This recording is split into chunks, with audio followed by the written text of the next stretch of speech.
But basically we've got a team of people, about 200 volunteers all in the whole project, and we intercept food from all sorts of different retailers, manufacturers, suppliers who have excess food for all sorts of different reasons.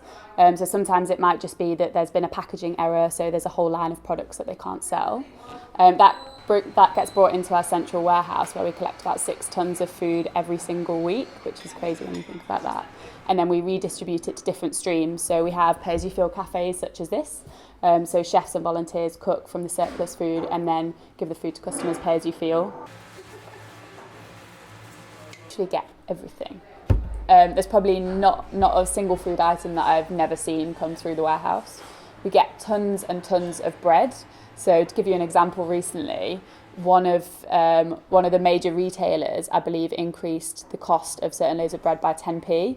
We have had pallets and pallets and pallets of bread from this retailer. Like, I'm talking, could probably almost fill this room with the amount of bread that we've had in that we're now trying to get rid of. So bread's a huge thing. Also things like bananas that people don't sell once they're a little bit brown, but we know that you can make all sorts of things from banana bread to ice creams to smoothies to milkshakes with those bananas. I mean, the huge way that people support the project, which actually we 100% would not exist without, is the volunteers. Like, it's huge.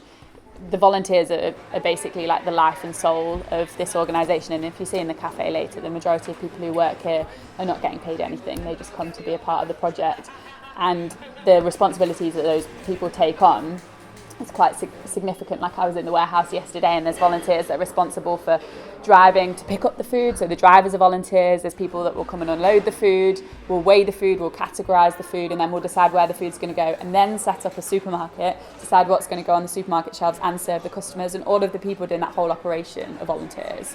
So it's a massive way that you can help. Another way that you can help is to come to our events and our cafes. So for example, come and eat at our pay-as-you-feel cafe, come and see our warehouse and come and shop at the supermarket, and kind of, I guess, consider the whole pay-as-you-feel model.